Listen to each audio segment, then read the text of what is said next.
if I tell you I slept in my car on February 16th because we didn't have enough rooms at the Airbnb, would you believe that? You gave the rooms to all your peeps, Yes, and you slept in the car in the blizzard. car in the blizzard, February 16th. And guess Wow. what? And when we meet February, March, I'm on stage for 800 people, right? It's not always a glamorous job. There are good days, there are bad days. Yeah. Yeah. So Wow. A growing health, wellness, and leadership podcast designed for you to become your most empowered self.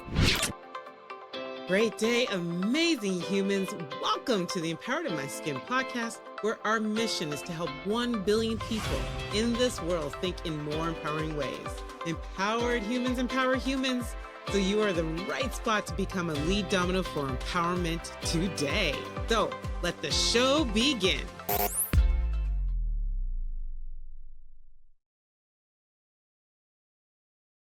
Yes, great day, amazing humans. Oh my gosh. Yo, I'm so excited for this podcast because it's a fresh one for me, like first time ever type of guest. I'll get to in a minute, but our guest today is a global MC turned rising comedy star.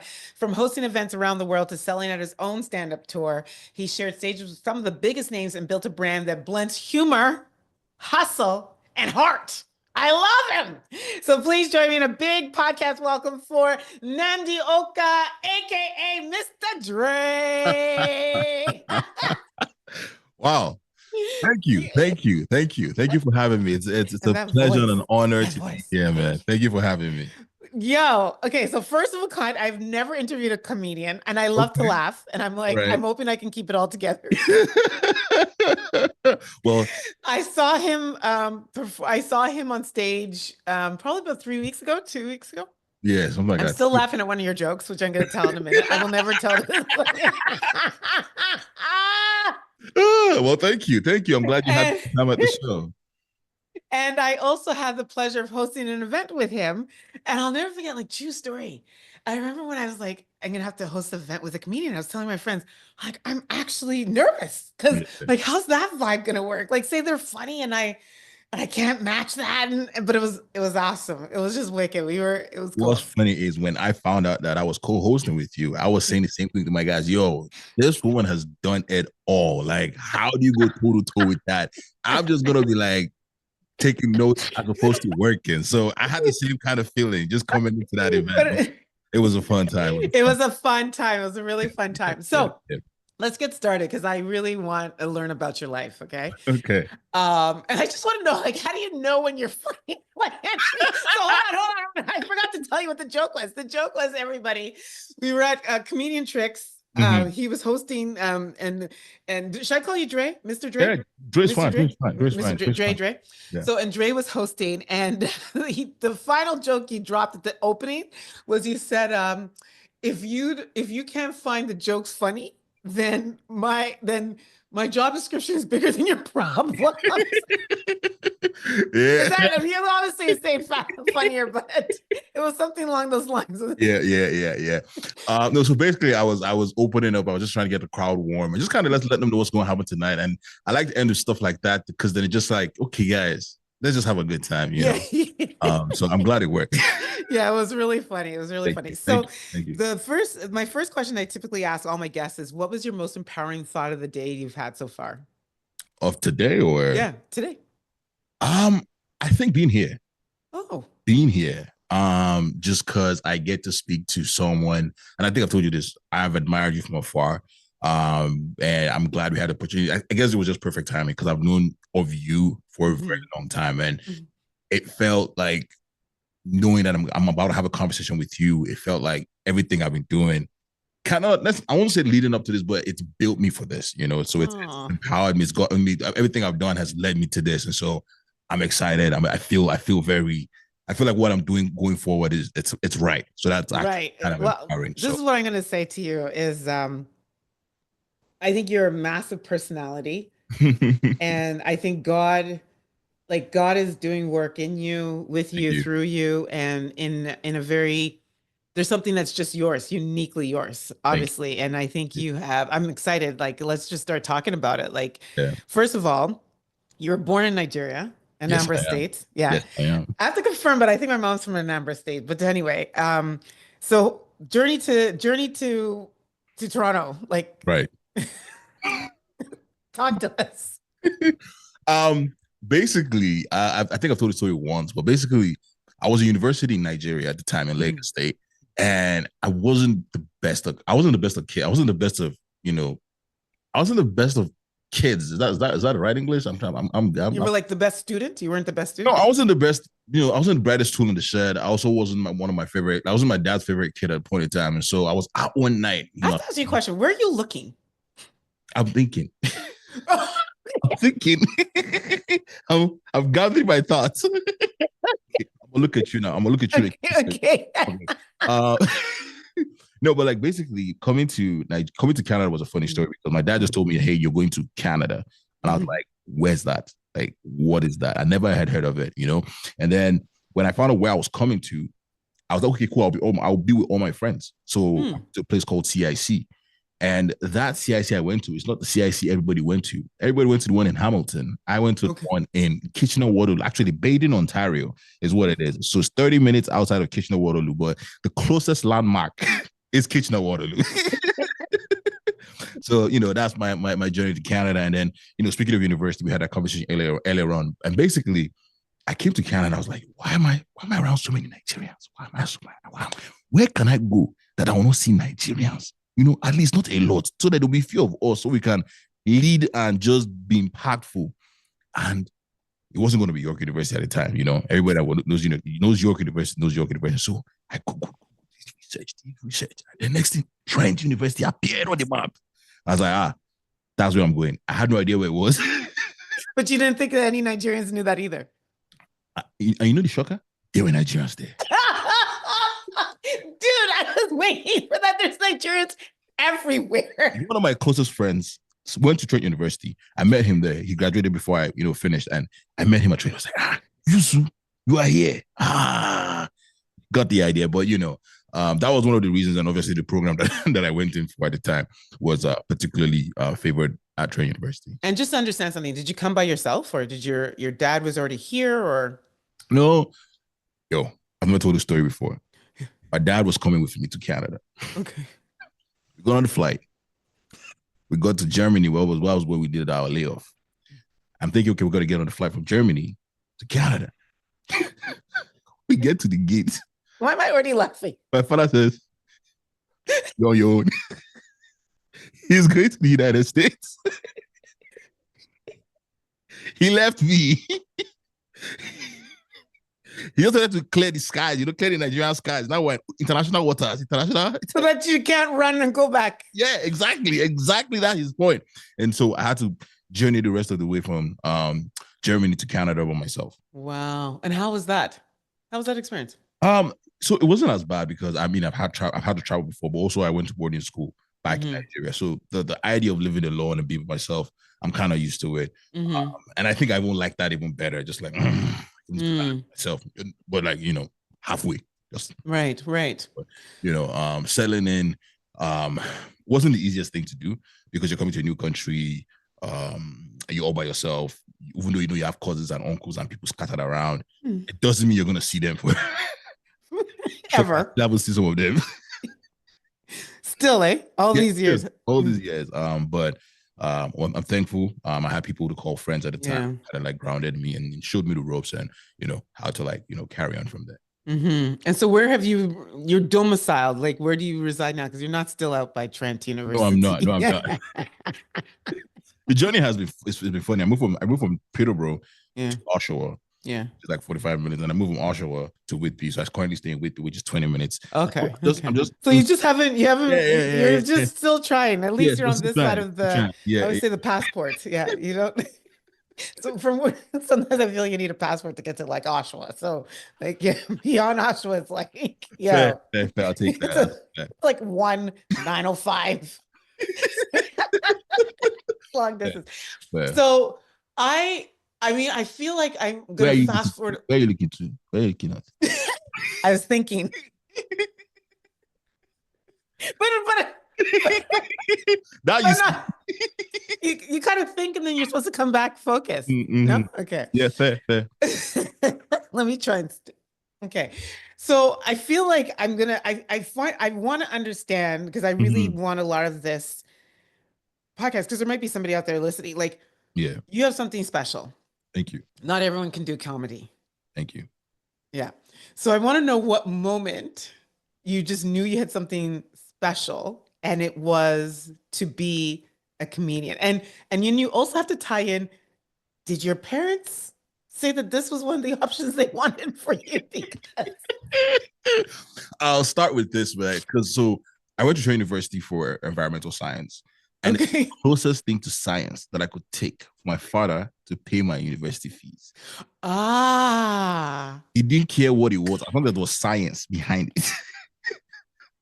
So to answer your last question, no, it was not in their bingo card that I was going to do comedy.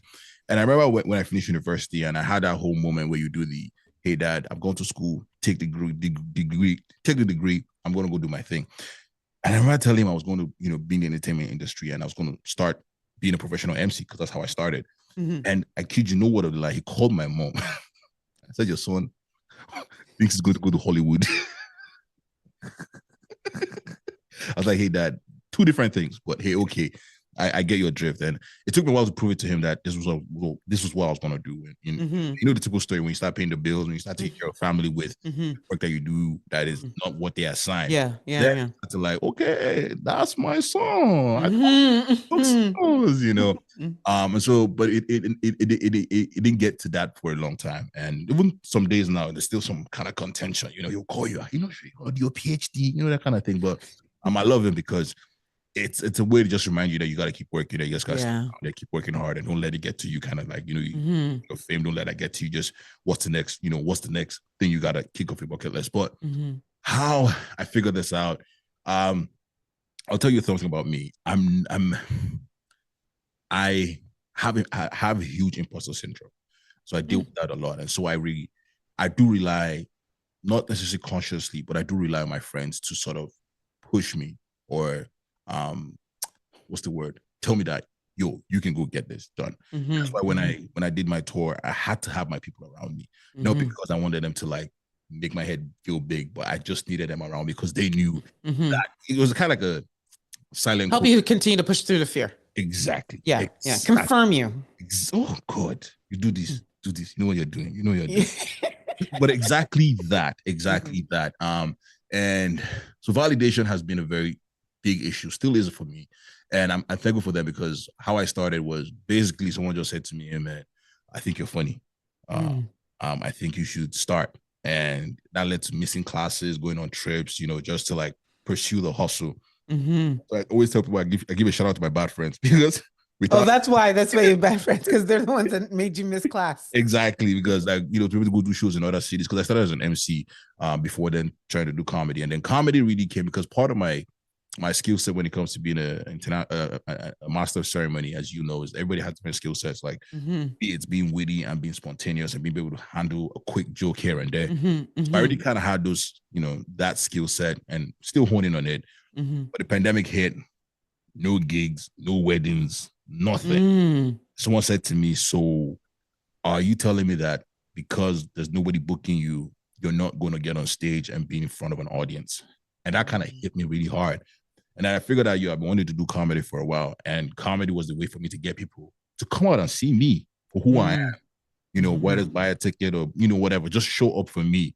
And I'm able to get on the stage and have a good time with people in front of me, which led to me doing my shows and going on tour. So nice. That was kind of like, me. And so you did that during the pandemic? No, so during the pandemic, I just went back to school, actually. School for radio broadcasting. But once the pandemic was starting to clear up, I knew what the next goal for me was to start out, get into comedy. I started to now build my own brand for myself. And, being like an MC had already helped setting stages already in terms of like confident, knowing how to handle the crowd, knowing how to be spontaneous. But now it was now down to the writing of the jokes, getting it down to it, and being funny. And I've never really asked, is there comedy school? Yeah, there is comedy school. There are comedy around. Okay. And so people do take them. And it just depends where you are at your level. I still think that I want to take some classes here and there, just because again, we're always learning. We're always learning the craft. Is you can always be better. You can always do better. So at that, I just got to figure out the time. But yeah, there are comedy. And curious, because I know there's some comedians that tell like they tell jokes, right? But then there's a lot of comedians. I love the comedians that really just talk about regular life and just make regular life funny, you know? Yeah. You're the latter part, right? Yeah. And so in that, and you might be you can swear the fifth or plead the fifth or whatever. Like do you is it about embellishing, or is some of it truth and some of it isn't? Is it a mixture? Well, I can't speak for everybody. I'll speak for myself. There is an underlying truth, right? Okay. How then You deliver and create, and there's always embellishing because it has to.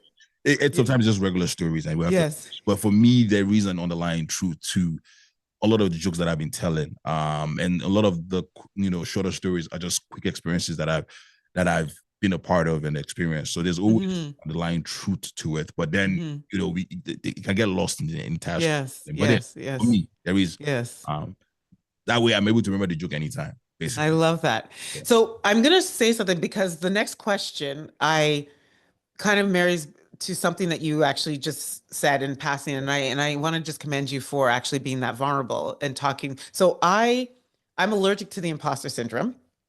In fact, I'm on a mission, and I would say that most psychologists or whatever will probably want to take me out because I believe that we as human beings, we live life experiences. I think calling it imposter syndrome causes more harm than good, in the sense that it's not a diagnosis.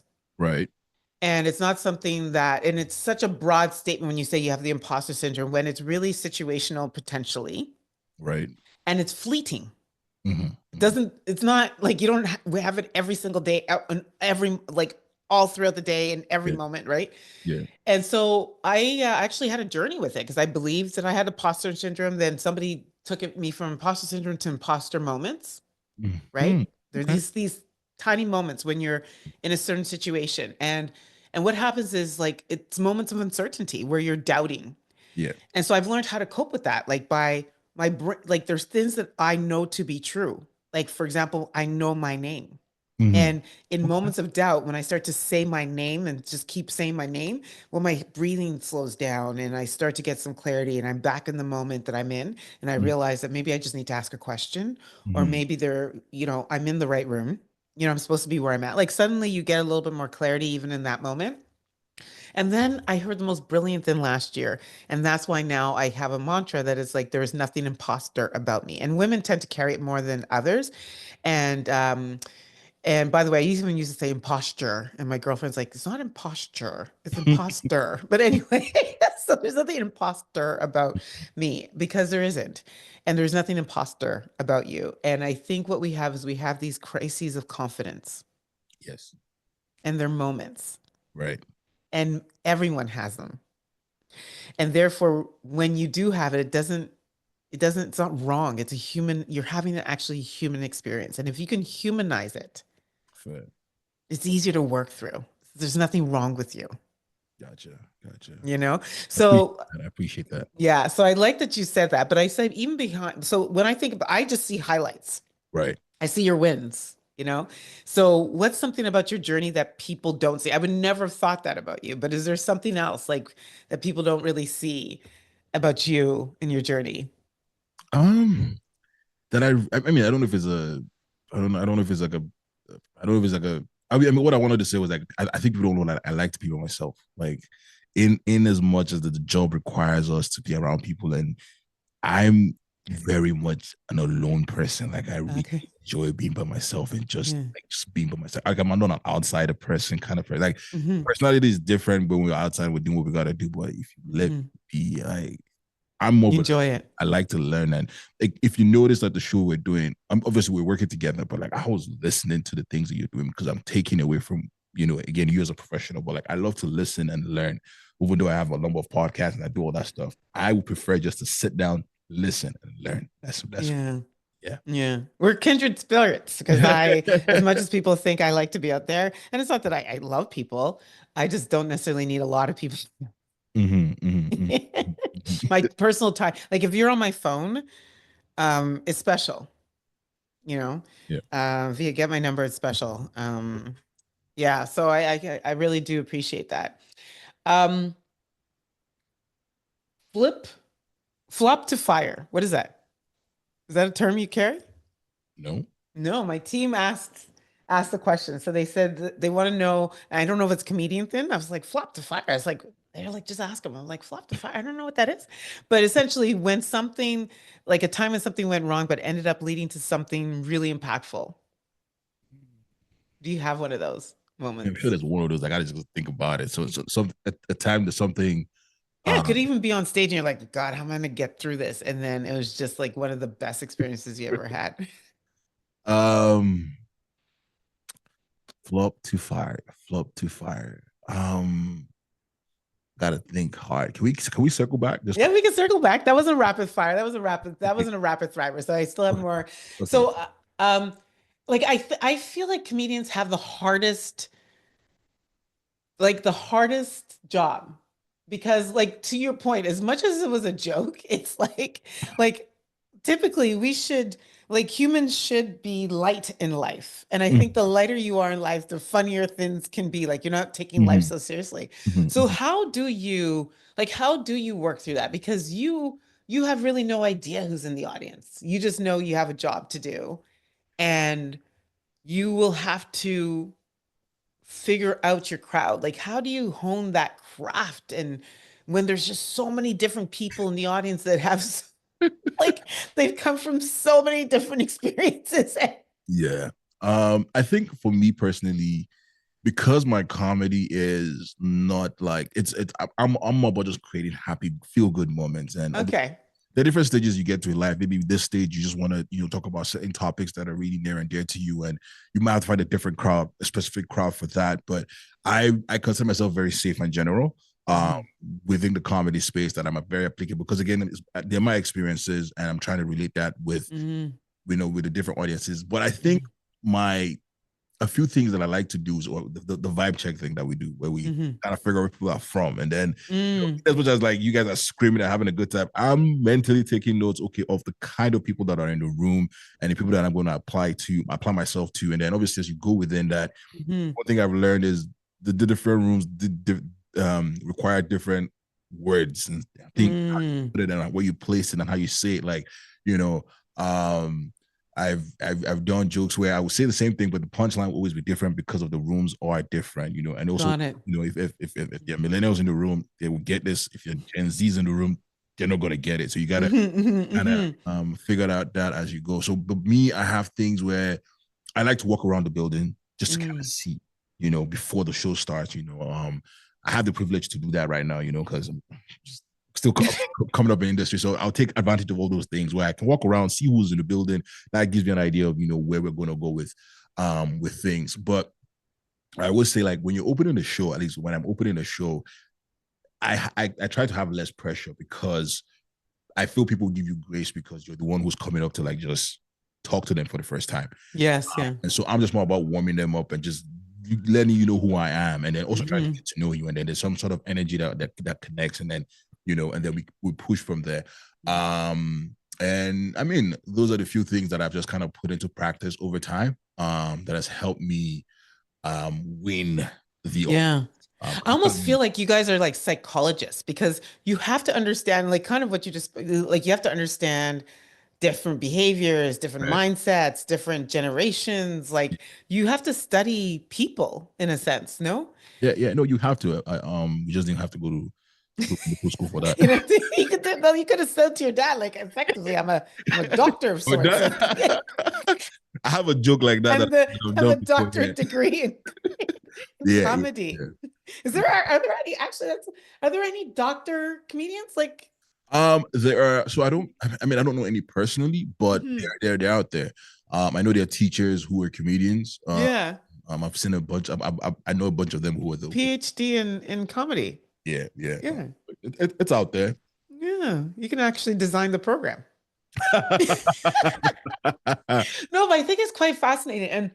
And then I guess my next question is, and I feel like I'm asking, so by the way, comedy is one of the, like, it is such a, like that day, like all I wanted to do was just laugh. And Mhm. I laughed so hard. I I'm don't glad know you if did. now that I'm at 52, comedy shows on a Sunday night to go to work on Monday may not be the best thing. I Yeah, thought yeah, this was yeah. gonna be just a relax. I woke up, I felt like I was hit by a Mack truck. I had a headache. Well, that's a good problem, I guess, for us. Yeah. I laughed so hard that I made myself sick. I was like, this is not I, feel good. I mean, because like you know what's funny? Once you identified yourself at the audience in the audience, right? Every time I said something, I was listening for your laugh. Like I could hear your laugh, and I appreciate that because that informs me that I'm doing all right and I should keep going. And so Ah, it's funny when I tell people that you guys just laugh and have. If you're having a good time, make sure you're having a good time. Not like yeah, like enjoy the moments because right. just like there at that point in time, and so I'm glad. I'm glad. Yeah, I love that you do this, and I think it's such a feel good thing, and especially in tough times. So my next question is like, what's off limits for you, and how do you determine that as a comedian, right? Like when you start to think about like, because I know a lot of comedians try to keep it current, right, to like what's happening in sort of the present moment to make it very relatable Mm. to audiences. But for you, Dre, are there like off limit kind of topics that you just won't go there? I mean, I think politics is the one that I stay away from personally. Mm, I mean, first things first. Like with comedy, I think you got to do you. You got to do mm, you. And when you do you, you present your best self. And so me trying to do something that I'm not comfortable with, or I don't understand the subject as much, mm-hmm, there's no point for me going there. Like I can do a one liner, but that's it. Like I'm not going to mm-hmm, like create a whole story behind something that I mm-hmm, don't have an understanding for. So if I do mm-hmm. understand politics at some point, then maybe. But it's just something I stay away from because again, there's always contention from different sides. Yeah. Politics is the one thing I would stay away from. The Other than that, nothing. the general stuff that people stay away from, like Yeah. racism, Yeah. Yeah. wars and anything I can't make funny. Yeah. Yeah. Yeah. I stay away from it. Yeah. Yeah. Yeah. I Any can't find serious the funny topics? in Yeah. it, Yeah. then I'm gonna stay away from it. And that's maybe now, maybe in a few years that might change. Again, like Mm-hmm. I think people forget, and I always have to remember myself. I've only been doing stand-up comedy professionally for 3 years, and Mm-hmm. there's a world out there. There's still a lot I gotta learn. I'm just thankful Mm-hmm. that I've been able to grow as quickly as I can. But I also appreciate the craft enough to be patient, to learn, understand, Mm-hmm. and just be a better comic in general. Mm-hmm. And who do you look up to in sort of the world of comedy? I mean, the OGs are there where you just in terms of involving the giving respect to the games of Richard Pryor, Mm, someone that I've really enjoyed because it changes for me. And I have, different reasons as to why. So someone like Joe Coy, someone I enjoy because he does the kind of stuff that I think I would do just about your family and mm-hmm. make fun of the people that are closest to you. And Mm-hmm. because you take pleasure in that, people are going to take pleasure in having fun with. Yeah. And then, Kevin Hart is up there just again with the business acumen in terms of just how he's been able to diversify his portfolio and just be a better businessman in the game of comedy. Mm-hmm. And Mm-hmm. that has allowed me to elevate my game Mm-hmm. in terms of just doing it and doing it right. Because context, that show, the Tricks show, again, I've been doing comedy for 3 years, right? You can look at me without knowing me and say, oh, he's been doing comedy for 3 years. He doesn't deserve to be on that stage. And that's fair. But because I think I've done right in terms of like selling myself, putting myself out Mm-hmm. there, Mm-hmm. doing what you need to do on a business level, I've been able to be noticed by the right people and being Oh, right rooms. that's big. So I always tell people that you're doing something. There's two sides of it. There's you honing on the skills, and there's you trying to perfect or be good at the business of it. Because then, Yeah. how are you going to make it a thing? Yeah. Yeah. Yeah. Know people that have been doing comedy for a very long time, and they see me I'm like, how did you do that? I'm just like, honestly, it's God, firstly, Yeah. so putting in the right work. Yeah. Was that the first time you opened up for Tricks? First time opening up for Tricks, but funny story, right? The journey to that particular stage is Is it going to be a funny story though? not necessarily. Not necessarily. It's about 4 or 5 years in the making. Okay. Okay. So they have a show that I was talking about, which is the Juice Comedy Cup, right? Yes. Yeah. And that happens every December. When I started on that show, I came as a guest and I said, yo, I want to be here one day. I started working, making my way, getting to know the producers of the show, doing my thing. And then I became a guest judge. Yeah, I became a guest judge, still grinding, showing up, just being in the corner, soaking in knowledge, showing up, just doing the damn thing. And all of a sudden, I got a call. Hey, we got 3 minutes for you. I'm like, I'll take it. 3 minutes, did my thing. I don't even think the producer saw the show. I think he just heard the laughs. And then I opened up for White Yardie. He's funny. Yeah, talented.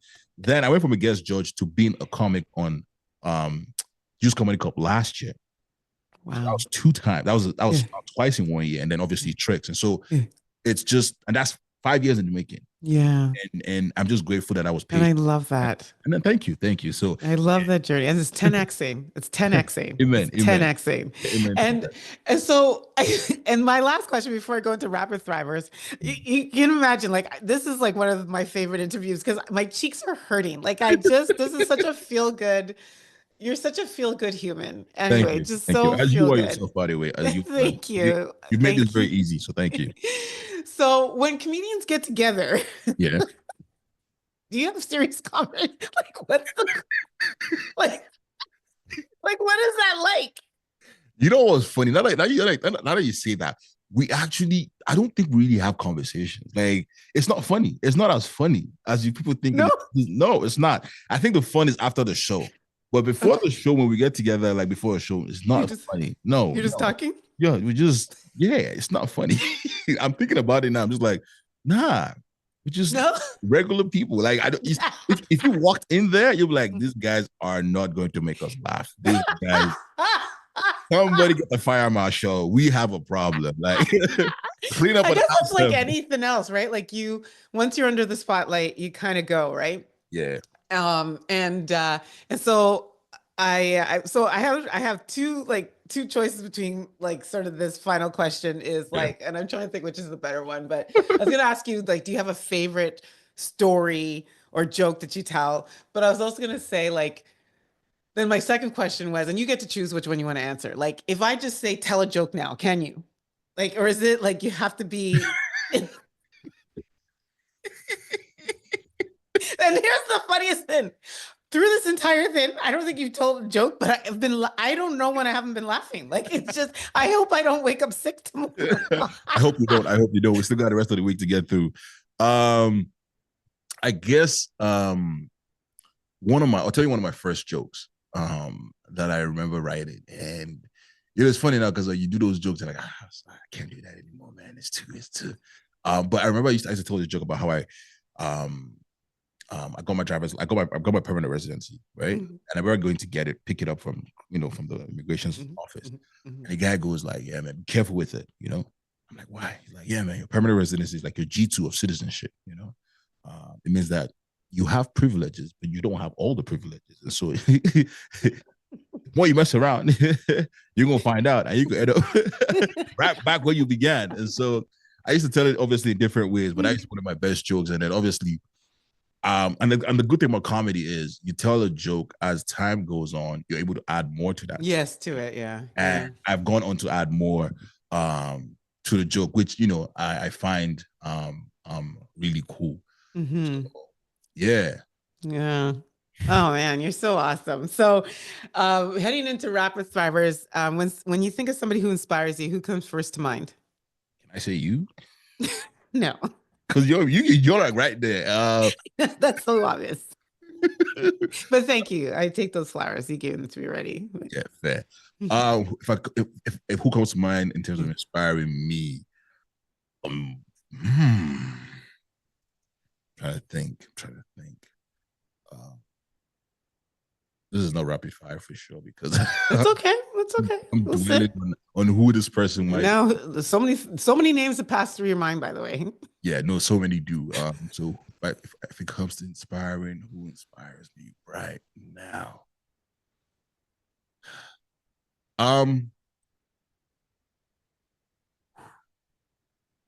So many names. I'm trying to make sure I pick the right person.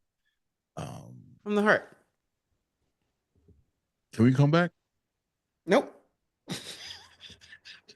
That's not how this podcast works. I'm really trying here. I'm really trying. Maybe you should let it slide. Who inspires me? Because it's fun because Jesus. So if this helps, Yeah, you're the only person that's ever struggled with this question. that struggled. 324 seasons. Like at a minimum, just say your dad or your mom. Like, you know what? For the sake of it, my dad. okay. My dad. Okay. Yeah. Why? I knew this was going to happen. And that's what I was thinking, because I was like, let me say something that I can have something to say about. Not like I can't say anything about my dad, but I want to, you know what? Fine. I think, in all honesty, as I've gotten older, I've realized a couple of things that my dad used to say as a kid that I took for granted. I was like, nah, it can't be me, can't be me. And I've caught myself realigning with a lot of those things he used to say. And I'm more grateful for him as a father and as a dad. Even more so. Though we don't talk as much as we should. And that's just because he's a military man. My upbringing was very different. Like, again, the way my dad brought me up, they told you I was supposed to be in the army. You must have jokes about that, but anyway. So, yeah, definitely my dad. And just because a lot of the things that he said to me as a kid, I'm realigning with it. I'm finding purpose in all of that now. And it's making me a better person and just move with purpose. That's beautiful. I love that. See, it was a great, look, touched my heart, man. You got there. Way to land that plane. Yeah. What is a daily activity that helps you like feel empowered, helps you with your thrive? A daily activity. I think being able to just I like to envision things, how I want to see things happen. I like to have an idea of how I want something to land, and to have those, I guess, daily, I don't know if you want to say one-on-one, conversations. And I do, for a fact, I do this thing where when I shower, that's when I do a lot of manifesting. That's a lot of information right there. Okay. Yeah. Whatever. TMI. Yeah. No, just kidding. I'm just kidding. But I kind of, I say to myself, these are things I want to achieve, how I want to achieve in a nice way, this way. So that allows me to just, I guess, put fire in myself. Building and keep growing. Yeah. And I'm going to break all rules of like the rapid thriver, because I'm actually feel like I'm going back to an interview question, but something that just came to mind is, yeah, for sure. Like the main fact that you get a microphone, and as much as you're there to tell jokes, you also have this opportunity to deliver a message. Yeah. Because I also think that in some aspect of it, you are also a public speaker. Yeah. Right? Yeah. And you get to mix and intermix comedy with messaging. And people tend to like hold a lot of relevance to what you say. And so what life message do you tend to weave into sort of your routine? Or for the most part, it would be, along the lines of that, without take away color, we all go through most of the same experiences. I like to tell work jokes where I talk about my employees who are Caucasian and how we experience similar things, or how we go through certain experiences together. And I'd like to, try to tell people that it's okay to have issues and fall down and pick yourself up. I tell jokes about how, and when I was thinking about the fire to flop thing, therapy is one of the ways I got into comedy too. It got me into writing. Like my last tour, portion of I want to say 20, 30, I want to say 55, 60% of my jokes come from my breakup, right? I tried to go to therapy. I couldn't afford therapy because therapy was too expensive. And I was like, you know what? How about I just go tell these people my jokes? If they laugh at it, then I know that my problems aren't that bad. Yeah. Laugh at it, but I have to go seek help, really and truly, So I like to tell people that with my comedy, just like we can go through similar things, and I'm here telling you that you'll be all right in the end. Yeah, that's beautiful. So yeah, yeah. No, thank you for that. It came to mind. I thought that's really touching because that's important. I think it is. There's a message all of us carry, and I was curious to know what you are. So back, rapid thrivers. What is a book that has empowered you? What is a book? You would not believe this, but I just finished reading a book by, I want to use his legal name, Curtis Jackson, 50 Cent. What's the I've seen it recently. Yeah, I'm trying to remember. I know what it's called. It's called the 50 Laws of something. Yes. Yeah. Yeah. That's the one book I've read recently. And yeah. The 50th Law. Yeah, the 50th Law. Yeah. I saw it because I was looking for another book and I was like, oh, I wonder what it's about. But it's about 50 cents. Like, is that the content? Is that? It's again, it's just a play on words. Yeah, play on words. That's what I thought. Yeah. It's about the rules that he's followed by to become a successful businessman. Ooh, yeah. He's somebody else I admire. Yeah. What is an app that helps you with your Thrive? What's an app? TD Bank. That's a good one. That one is a funny one. That's funny. Nobody has said that in 324 episodes. All right, I'm sticking to that, man. That's a good one. I like that one. And I should break out to a commercial. And now we bring you the TD Bank app. What is one misconception that people have of you as they see you, sort of, like I said at the beginning, like just hustling, getting on those stages, making people laugh, doing your thing? What's a misconception that people have of you as they see your humor, hustle, and heart? I think people think it's a glamorous job. It's not. It's not always. There are good days. There are good days, but there are also bad days. I remember we did a show in Windsor in February, and we had to go to the show during that blizzard. And everybody knows the blizzard I'm talking about, the one that happened in that Valentine's long week. I had to drive 8 hours to get to Windsor on Sunday for a show that was 2.5 hours. And it wasn't canceled. No, we didn't. Obviously we couldn't cancel the show, and I'll tell you why. It was an integrity thing for me, right? This is the first time I'm doing a comedy show in Windsor, and as I told you, I like to envision things. In my head, I was like, if we do this show and we do it right and we do it well, the next time we come around, these 40, 50 people, I'm hoping they can bring someone else. That will multiply. But if we to do the show, the next time we're going to come around is going to be, they didn't come at the last one. Are you sure they're going to come? So we're going to fight in an uphill battle. So I was like, you know what? If you guys can't go, that's fine. I will go by myself if I have to, but the show has to go on. We get there. Then I find out that, so obviously we went with some friends. I find out that I get there. The Airbnb I booked didn't have enough rooms.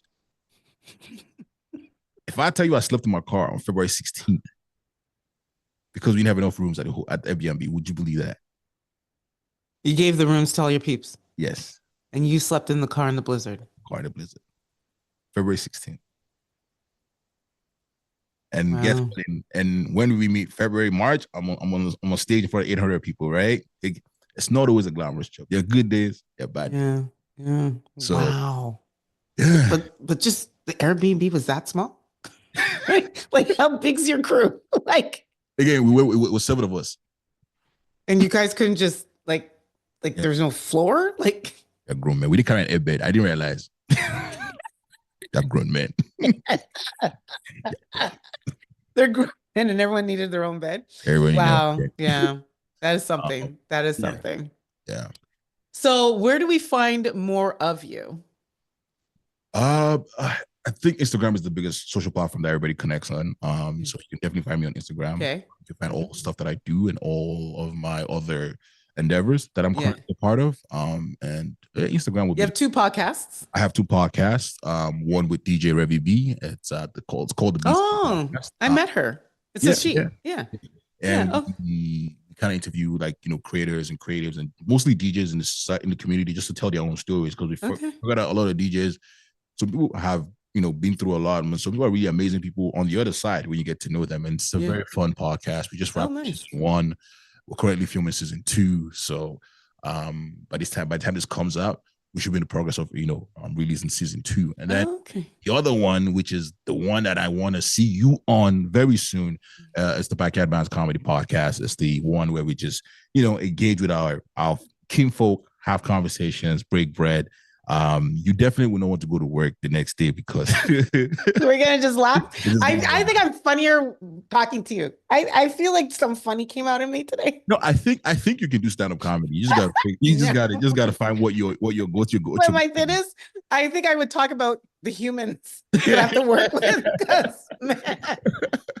Yeah. People be walking around. I always say, like, at performance review time, people there's different levels of performance ratings that you get. Like, so you get like needs improvement, you get like meets most, you get meets all, which is average, and then you get the exceeds. And like that is like a time in corporate. Where people walk around like the rating they got, right? Like it's just like, oh, you're average, you got meets all. Like they just like. Suddenly they're rating, and and anyway, I would love to. We'll talk about it. So as a fight, a final question. But before you get to your final question, let me tell you my fire to flop story. Yes, I remember now. So remember you have one. Okay, go. We did a show. My final stop for my tour. When I started the tour, we were just going to do 3 cities. So that's 3 dates, right? Ottawa, Kitchener-Waterloo, and Toronto.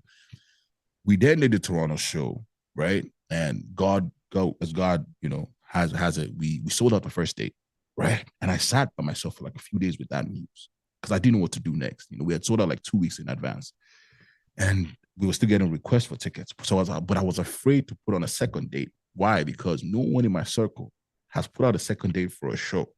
Secondly, we're Nigerians. We only do one show. We don't like to be greedy. We're not selfish. We like to do the one and call it a day. And I sat by myself and then I said to my team, hey guys, we've been sold out for like 4 days. Like, what do we do? And everyone's like, yo, put on a second show. And I was like, yo, I'm scared because like, I know that it's going to come across to people that, yo, this guy's now be too pompous. Like, who does he think he is? So I went in with all those like convictions saying, how we're going to do this. And we dropped it.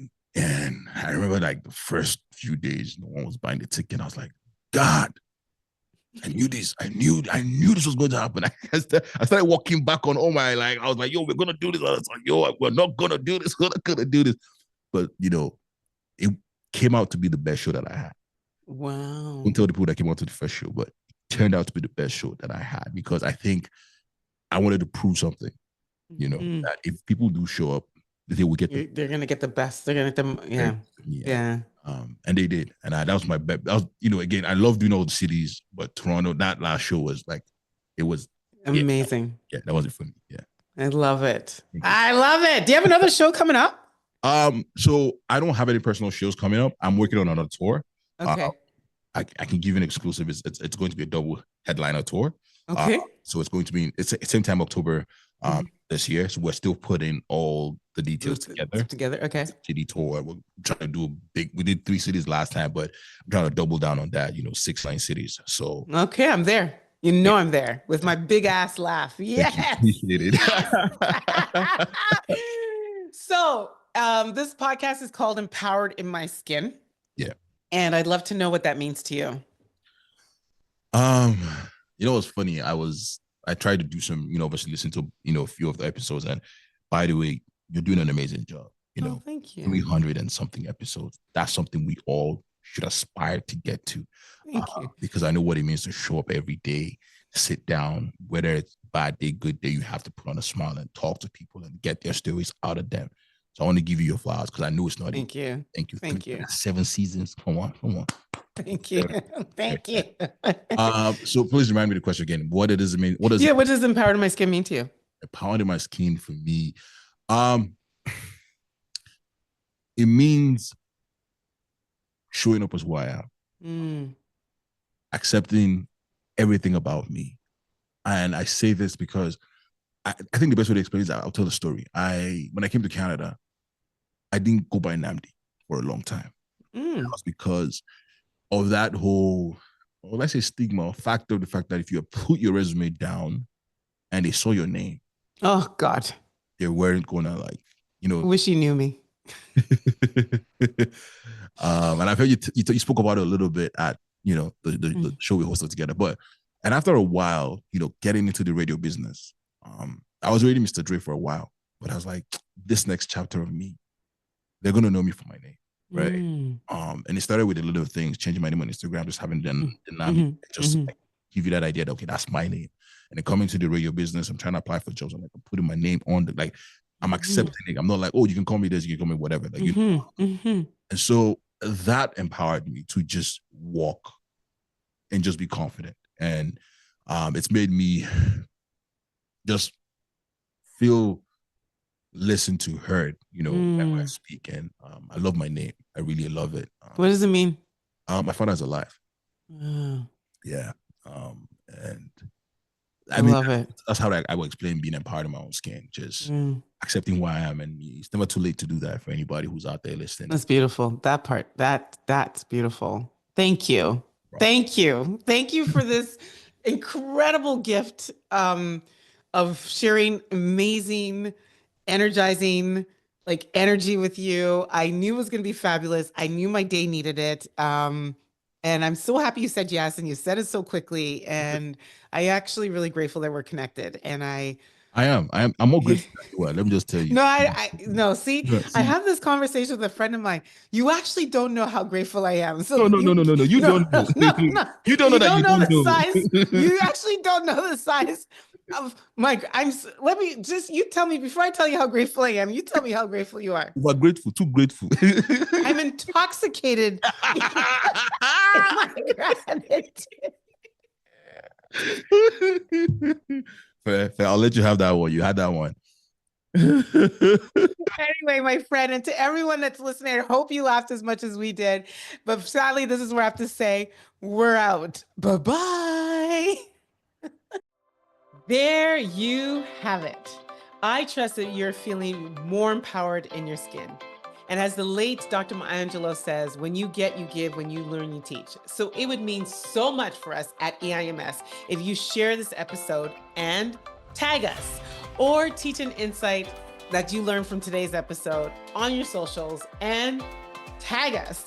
And remember to go over onto iTunes and leave us a review, or follow us on socials at Empowered in My Skin. But most importantly, don't forget to subscribe so you never miss an episode.